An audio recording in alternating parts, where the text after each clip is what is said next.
Assalamu alaikum warahmatullahi wabarakatuh. Wa alaikum salam warahmatullahi wabarakatuh. Mpenzi mtazamaji wa Online TV, karibu katika kipindi chako cha Al-Manafi' ambacho ni mwendelezo wa vipindi mbalimbali tukiwa tunazungumzia mambo mbalimbali yenye kuhusu faida katika jamii nzima ya kibinadamu, na inawahusu Waislamu na wasiokuwa Waislamu, na hususan hata wale ambao hawana dini. Na kama ilivyokuwa ada, siku ya leo tunaye tena Alhaji Sheikh Sharif Mikdad Robert Matongo, ambaye tunaye katika kipindi chetu hiki kwa muda wa dakika chache kabisa, tuweze kupata faida ya kuweza kujua baadhi ya matukio ambayo aliweza kuyafanya alipokuwa mdogo. Lakini pia kutakuwa na session ya pili ya kuzungumzia nasaha, alafu vile vile tutaingia katika session ya tatu kuzungumzia masuala mazima ya manafi katika kuhusu afya zetu na masuala yetu yenye kutuhusu katika jamii yetu ya kibinadamu. Karibu sana, kuwa karibu na Online TV yako, na usiache kuweza kusubscribe ili kuwa na muendelezo wa vipindi hivi. Karibu sana Alhaji Sheikh Sharif Mikdad Robert Matongo. Asante. Katika siku ya leo ningependa tuzungumzie vitu vikubwa viwili. Jambo la kwanza, vipindi vilivyopita tumezungumzia historia kuhusu baba, mama na baadhi ya misafara yako. Lakini leo ningependa tujue kwa muhtasari safari yako ya kwanza ya kutoka katika nchi ya Tanzania na kuelekea katika ardhi ya nchi ya Kenya. Sikumbuki ilikuwa ni mwaka gani, lakini nafikiri kwamba kwa sababu ni mtu mwenye kumbukumbu sana, unaweza ukatusaidia kwamba mara ya kwanza mliingia Kenya mwaka gani na mlikutana na matukio gani katika ardhi ya Kenya. Karibu. Innal hamdalillah, alhamdulillahil mulk qabla an yakhluqa ma mulk, alhamdulillahil mulk ba'da an yufniya kulla ma mulk. الحمد لله الملك يوم ينادي الملك للملك لمن الملك اليوم. الملك يومئذ لله الواحد القهار العزيز الجبار مكسفا لكل كمال ومميزا لكل جمال. وأشهد أن سيدنا وحبيبنا ونبينا محمدا رسول الله خير نبي وأشرف رسوله، أول من ينشك عنه الكاه سجد له شجرة، نطق له الحجرة، صبحت الخصى في يمناه، الكون كله صلوا عليه فزكاه مولاه. إن الله وملائكته يصلون على النبي يا أيها الذين آمنوا صلوا عليه وسلموا تسليما. فيا رب صل على نبي المجتبى مع سيقة الربا، فيا رب صل على محمد وكوكبا ما صح من بعد كوكبا. اللهم صل على محمد وآله ما حمى صوار نحو طيبة بالله يا مترضين بذكره، صلوا عليه فما حكوا وأوجبا. صلوا على من تدخلون بيديه دار السلام وتطلبون المطلبة. صلوا على المختار وهو شفيعكم في يوم يبعث كل طفل أشيابا. وبعد، أما بعد يا صلى سلامكم بلغم محمد صلى الله عليه وسلم إمام الأنبياء، Mungu ambaye mtume huyo mtume kwa rahma kwa viumbe vyote. Naam. Kama Mungu alivyosema, wa ma arsalnaka illa rahmatan lil alamin. Naam. Kwa rehema yake Mungu ametufadhilisha na fadhila ya Uislamu. Naam. Na Mungu atudumishe katika Uislamu. Amin, amin ya Rabbi. Baada ya ziara yetu ya kwanza sasa kutoka katika nje ya nchi. Naam. Baada ya kuwa mihadhara Tanzania nzima. Ndio. Hii tukaenda mpaka Moshi. Ulikuwa mwaka 1996. Tulipofika Moshi tukafanya mhadhara sehemu moja inaitwa Himo. Naam. Pale pana boda kati ya Kenya na mbele kidogo pana boda pale kati ya Kenya na Tanzania. Ndio. Basi tukapata ujumbe kutoka Mombasa. Ndio. Ambapo kipindi hicho ilikuwa uko chini ya kuna msikiti pale unaitwa Masjid Sakina. Ndio. Miaka hiyo imamu wake alikuwa anaitwa Sheikh Idris. Allahumma sallallahu. Nadhani marehemu, na Sheikh Lamuti nadhani marehemu. Basi pale tukapata mwaliko wa kuingia nchini Kenya, nikiwa niko mimi, Sheikh Mazinge na yani na Al-Malidi kwa ujumla, Sheikh Isa John Luvanda, Sheikh Said Ndalama, Sheikh Hamim Boza Marehemu Sheikh Said Riko, Sheikh Said Omar Riko, marehemu Yahya Hosea Kando, msomaji Yahya mpe huyo. Ndio. Tukaingia katika ardhi ya Kenya, tukapokelewa vizuri sana. Tukaanza mihadhara katika nchi ya Kenya. Tukafanya pale mihadhara mikubwa. Wakasilimu watu. Mihadhara yetu ilikuwa wanasilimu watu. Mashaallah. Mkifungua mihadhara mnasilimisha watu hata 100, 200, 300. Kwa tukaifanya ile Mombasa yote, wenyewe wanasema Coast Region. Kwale, Diani, sijui Jomvu, Gede, Watamu, Malindi, Kilifi. Pale Kilifi pale bwana mmoja anaitwa Yusuf, namkumbuka mpaka leo kwa jina. Shagali Mungu alishonijalia pia kumbukumbu. Kwa mdogo lakini nakumbuka sana. Sababu kipindi hicho nilikuwa na kama vile 96, kama miaka 9 hivi. Miaka 9 ama 10. Lakini nakumbuka tukaenda pale, kuna mtu mmoja alikuwa anaitwa Yusuf, alitupokea vizuri.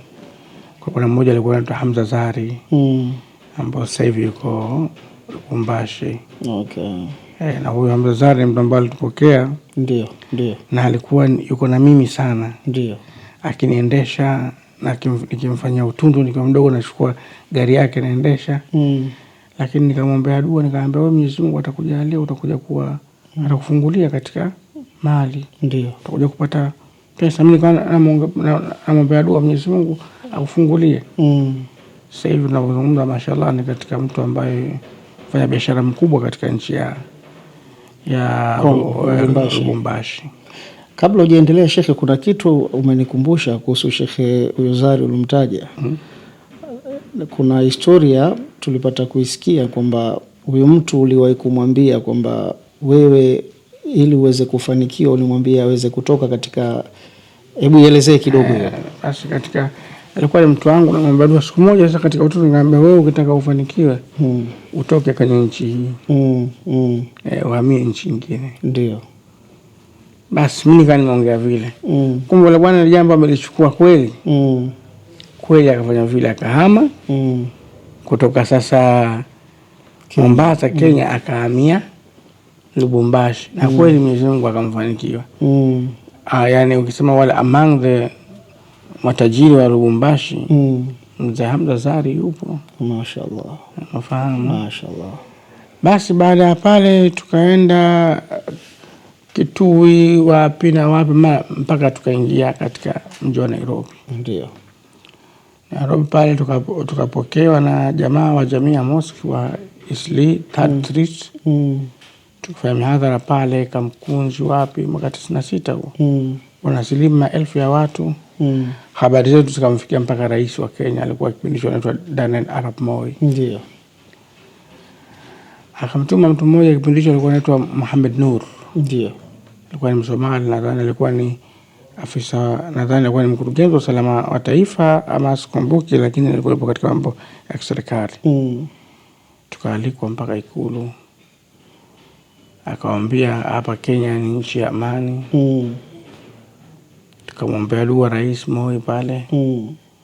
Anashangaa, mtoto mdogo, hii ndo shekhe hii. Naambia huyu ndo shekhe. Mimi najua shekhe mtu kubwa. Naambia ndo hivyo. Akasema hii Kenya nyinyi tembeeni, silimisheni watu wote. Lakini msitoe watu kwa KANU. Basi KANU ni chama chake cha siasa. KANU ndo kwa chama cha Mzee Moi, kama vile huku tunavyoona CCM. Kipindi hicho KANU ndo. Kwa hiyo akataka silimisheni watu wote Kenya, ruksa, mimi si Muislamu. Na mimi kama ikibarika kusilimu ndasilimu, lakini mimi bado. Lakini nyinyi tembeeni Kenya, silimisheni watu wote ili msiwatoe katika KANU. Basi kwa tumefanya mihadhara mikubwa sana. Kwa hiyo ndo safari yetu ya kwanza ya mimi kutoka katika nchi ya, yani sasa kutoka nyumbani. Sasa baada ya kufanya mihadhara Tanzania nzima, sasa ndo natoka nyumbani. Nimetoka na miaka hiyo 10, mwaka 96 ndo naanza nchi ya Kenya. Labda kingine Unajua unapokuwa umetembea na umepata nafasi ya kuweza kuonana na rais wa nchi hivi, huwa kunakuwa na furaha yake, kunakuwa labda kunakuwa na zawadi hivi, anaweza labda nini ambacho labda kama zaidi ya ruhusa ya kufanya mihadhara na kupewa ruhusa ya kusilimisha Kenya nzima, yani rais kama rais alitoa nafasi gani kwenu nyinyi kama zawadi ya kile ambacho baada ya kumtembelea? Tumeanza dawa katika mazingira magumu sana. Pindi tulikuwa hatuna magari, hatuna chochote. Sasa hivi madai wana magari alhamdulillah, lakini sisi tumeanza dawa, mnatoka mnajipakia kwenye mabasi tu. Inafikia pahala ilikuwa mnatoka huko katika mnaingia kwenye daladala zenu, mkishaona mhadhara ule pale ndo mnachukua vilemba vyenu mnafunga, mnaingia kwenye mhadhara. Ndio. Unajua shahali. Najua. Mtu unavaa kanzu yako na jinzi, ukimaliza mhadhara unavaa kanzu yako unatia kwenye mfuko wa ramba, unaanza kugombania daladala. Kwa mara ya kwanza, gari ya kwanza sisi tunapewa, tulipewa na Rais Moi. Mashaallah. Hapo tumekuja pale, nadhani alikuwa na watu wake anafuatilia, anaambia mashekhe hawana safiri, ni hatukumuomba. Mwenyewe akamwambia, akamuita Mohamed Nur. Akainuka pale, ndio rais, akasimama kikamavu yule mtu ambaye alitupeleka. Akasema wapatia wa gari ambayo itawatosha. Mashaallah. Pale akatupa Nissan, hizi Nissan kama caravan. Kama daladala tunasema. Tukapewa Nissan pale.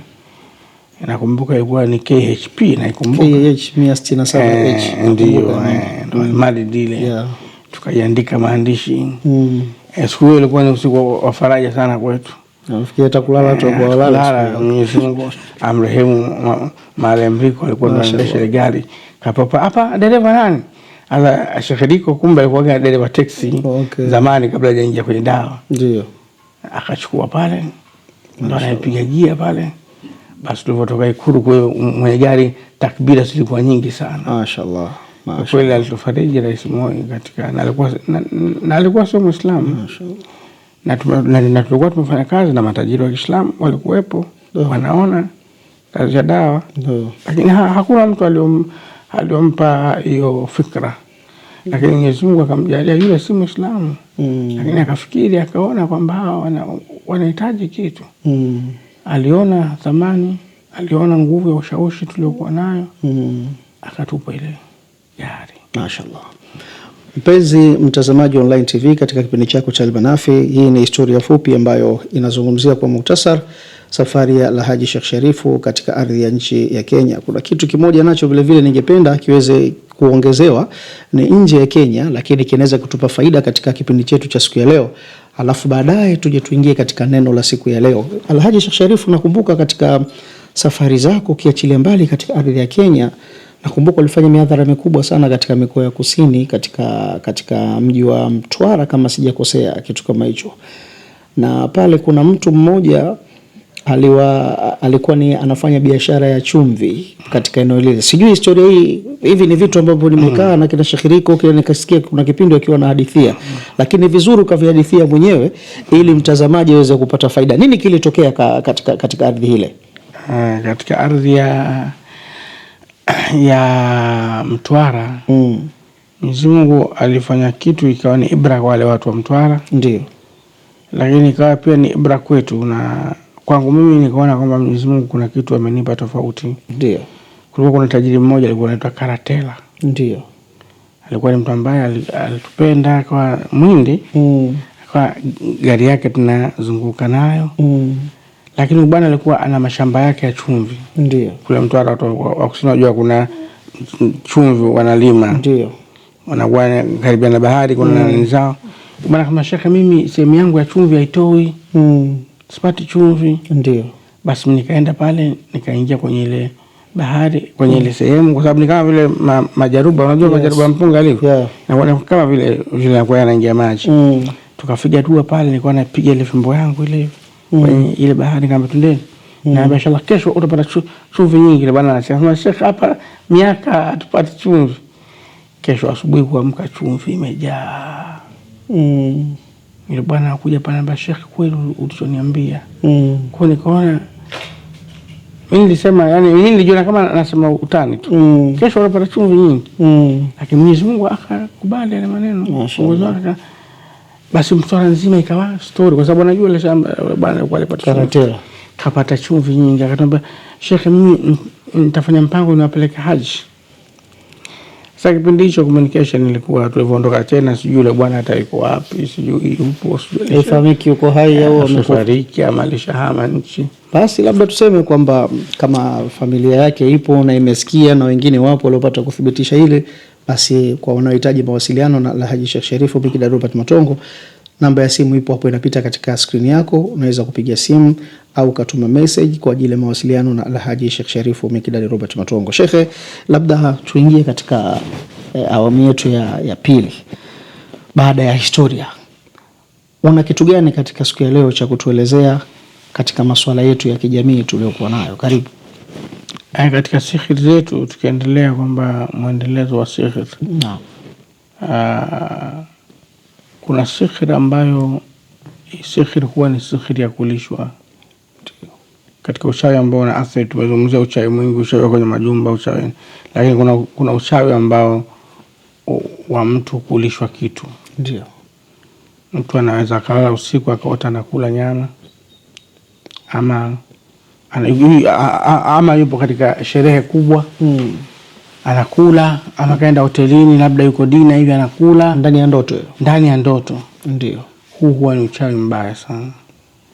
Sihiri hii ukiota unakula kitu, basi huwa ni sihiri ya maradhi. Ndio.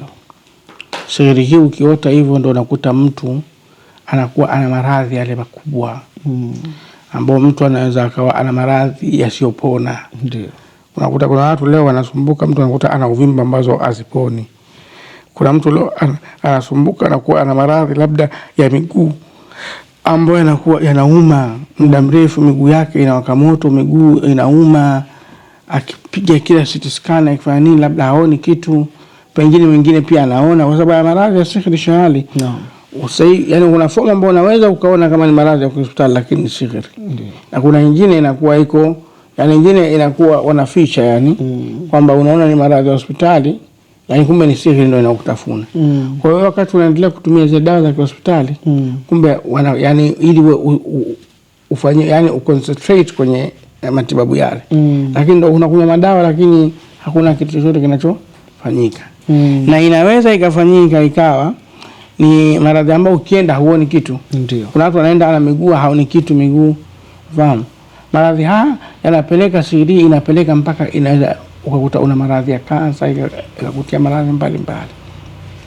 Fahamu? Naam.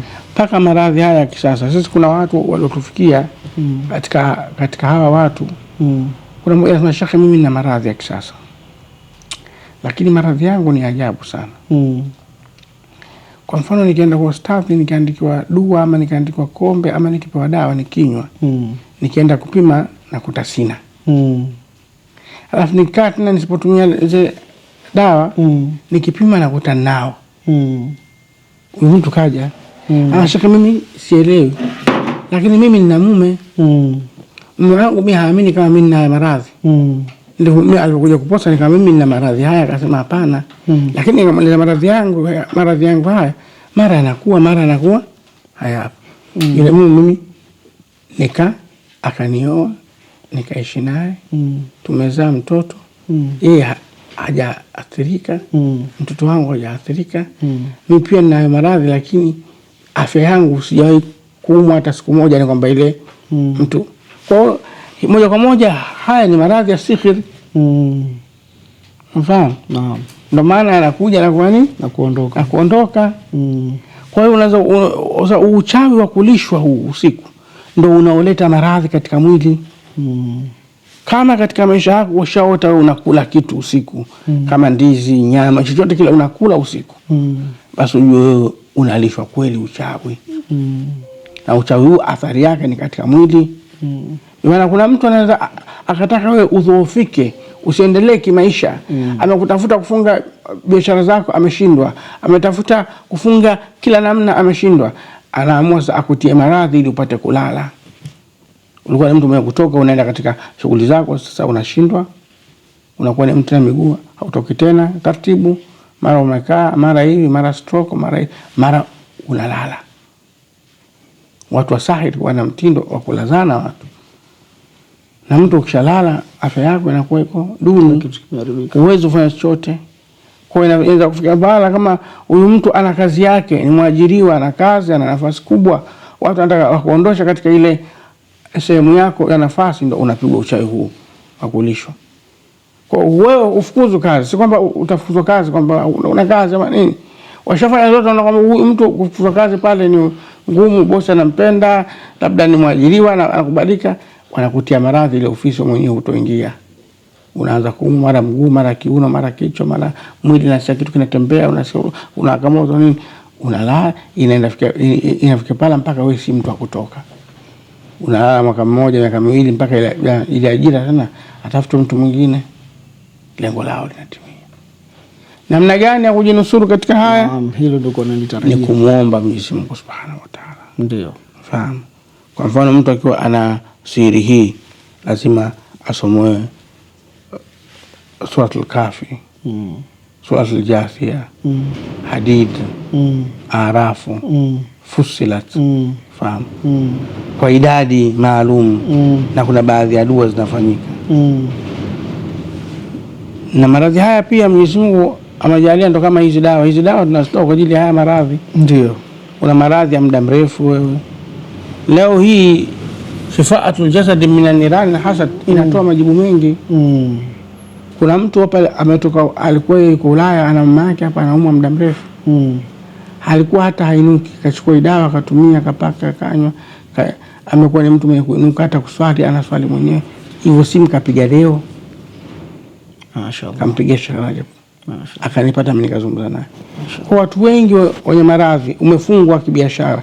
Hii dawa tunasema Shifaatul Jasad ni dawa ambayo imesomewa kisomo ndani ya siku 7 na watu 9, watu ambao wanapeana zamu, watu ambao wakilala hawa wanasoma. Lengo letu kwamba kila dakika, kila sekunde, kila saa isomewe, kwa sababu tunasema uchawi ama sihir ama jini huwa anamwingia mtu kwa saa maalum. Moja ya tiba ni kuipata kisomo kifanyike ule muda ambao jini huyo ama sihiri hiyo ilituma kwako. Kama ni uchawi wa kufunga kazi, kama ni uchawi wa kufunga kizazi, kama ni uchawi wa kufunga mahusiano yenu, kama ni sihiri ya kufunga nyumba yako, biashara yako, watoto wako, inafunika kila jambo, inakuja kwa muda maalum. Kama ni saa 1:15 ndio umepigwa kile kitu kikaingia pa. Moja ya tiba kwanza ni kupata ile mtu asomewe katika ule muda. Kwa hiyo hii dawa imesomewa Qur'ani nzima kwanza. Aya 120 sura 114 zimesomewa katika muda huo wote, watu wakiwa wanapishana, hawa wakipumzika, hawa wanasoma, hawatoki ndani kwa muda wa siku 7 peke yake. Hii kwanza ni kumkaribisha Mwenyezi Mungu kwamba ya Rabbi tunasoma kitabu chako, ya Rabbi hawa ni waja wako, ya Rabbi hicho tunachokisomea kiwe shifaa. Ndio maana majibu yake Mwenyezi Mungu amejalia ni majibu imekuwa ni majibu mazuri 80% kwa uwezo wa Allah Subhanahu wa Ta'ala. Sio kwa ajili ya hidawa wala sio mchanganyiko wa hidawa, asbabi, lakini hii ni asbabi.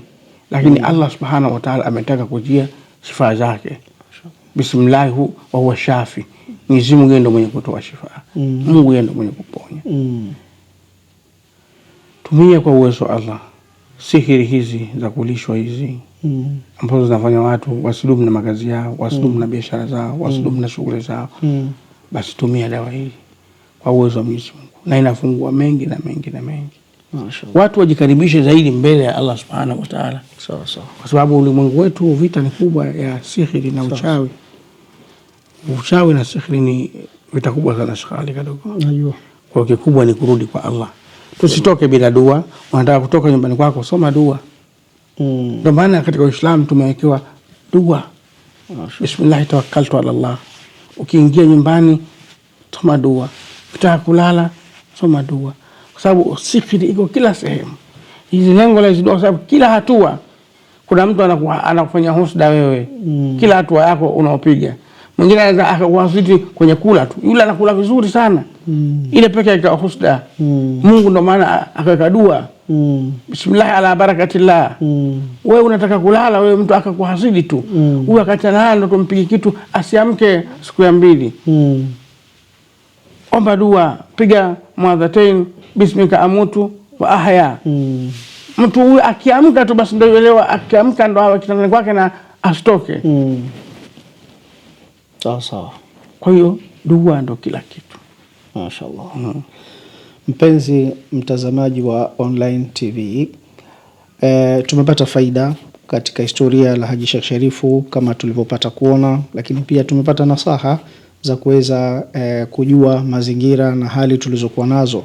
Kikubwa zaidi ni kuweza kujitahidi kuweza kuipata dawa hiyo ya Shifaatul Jasad, na kwa kila mwenye kuhitaji basi namba za simu zipo hapo, utaziona, utapiga na utaelekezwa wapi utakuja kuipata dawa hii. Endelea kusubscribe Online TV yako kwa ajili ya vipindi kama hivi mbalimbali ambavyo tunakuwa tunaviendelea. Mwisho kabisa, Alhaji Sheikh Sharifu Mikdad Robert Matongo, kabla haujatuombea dua baada ya kutuzungumzia masuala mazima ya matatizo na maradhi tuliokuwa nayo, una neno gani ambalo litakalokuwa na faida kwa jamii nzima ya kibinadamu, hususan katika masuala mazima ya amani na mambo mfano wa hayo? Kama shekhe, unalipi la kunasi? Kisha baada ya hapo inshallah uweze kutuombea dua ili tuweze kuwa tumemaliza kipindi chetu katika siku ya leo. Karibu. La kunasihi ni kuna sahaba moja siku moja alimfuata Mtume sallallahu alaihi wasallam, akamwambia akhbirni ani shay'in, hebu niambie kitu kitu ambacho nitakuwa nakikumbuka na sitokisahau, na sikio kirefu nikakisahau. Ndio. Mtume akamwambia la takdhib, ndio, usiwe ni mtu mwenye kukadhibika, kukasirika. Kukasirika, dhibiti ghadhabu yako. Ndio. Na Mwenyezi Mungu anasema walkadhimun alghais, na wale watu ambao wanaodhibiti hasira zao. Naam. Kwamba mtu anaweza kukuudhi. Ndio. Lakini idhibiti hasira yako, usifanye maamuzi kutokana na maudhi uliopewa. Ndio. Kwa sababu unaweza ukafanya maamuzi kutokana na maudhi uliopewa, ukaamua vitu vya ajabu. Ndio. Mtoto wako amekuudhi, basi walkadhimun alghais, wale wanaodhibiti hasira zao. Mkeo amekuudhi, basi kwanza dhibiti hasira yako. Kazini umeudhiwa, basi dhibiti hasira yako. Usichukue maamuzi kutokana na ile outcome ya hasira yako uliyopata. Sawa. Walladhina idha ghadab wa hum yastaghfirun, wale watu wanao ghadhibika lakini wanasamehe. Ndio. Mtu anachukia lakini afani anasamehe. Ndio. Kwa hiyo tuwe ni wenye kudhibiti ghadhabu zetu. Mashaallah. Unapokuwa na hasira basi wewe muombe msamaha Mwenyezi Mungu. Ndio. Chukua udhu, swali raka 2. Hicho ndio kubwa sana. Mashaallah. Basi nashukuru kwa nasaha hizo, na tunaendelea kusisitiza endelea kusubscribe channel yako hii ili uweze kuendelea kupata vipindi mbalimbali hivi pamoja na vingine. Lakini pia kwa yote ambaye anahitaji kuweza kuonana na Alhaji Sheikh Sharifu Mikdad Robert Matongo private, akaweza kuja kuzungumza naye, ikiwa kupeana nasaha au matibabu ya namna yote, basi unaona hapo namba za simu, unaweza kutuma message, na ni vizuri zaidi ukaweza kupiga, utaelekezwa alipo wapi na utapangiwa ratiba ya kuja kuonana na Sheikh Sharifu. Sheikh anapatikana siku zote isipokuwa katika siku za Ijumaa peke yake zinakuwa ni katika siku za mapumziko, lakini siku zote za wiki Sheikh anapatikana. Kwa hiyo kikubwa ni kupiga simu ili uweze kupangiwa ratiba ya kuja kuonana naye. Lakini bila kusahau tuna dawa yetu hapa ya Shifaaul Jasad, pia unaweza kupiga simu kujua ni kwa jinsi gani utaweza kuipata. Alhaji Sharif, naomba utufungie kipindi chetu kwa kutuombea dua katika siku ya leo inshallah. Allahumma iftah lana fa innaka khairul fatihin. Amin. Allahumma ansurna fa innaka khairul hafidhin. Amin. Allahumma ighfir lana fima madha. Amin. Allahumma ighfir lana fima madha. Amin. ويسر لنا كل عسير عندنا. آمين. اللهم اغفر لنا فيما مضى. آمين. ويسر لنا كل عسير عندنا. آمين. يا محول الأحوال. آمين. حول حالنا إلى أحسن الحال. آمين. اللهم ربنا إننا نسألك إن كان رزقنا في السماء فأنزلنا. آمين. وإن كان في الأرض فحرجنا. آمين. وإن كان بعيدا فقربنا. آمين. وإن كان قليلا فأكثرنا. آمين. وإن كان كثيرا فباركنا. آمين. صلى الله عليه وسلم. الحمد لله رب العالمين.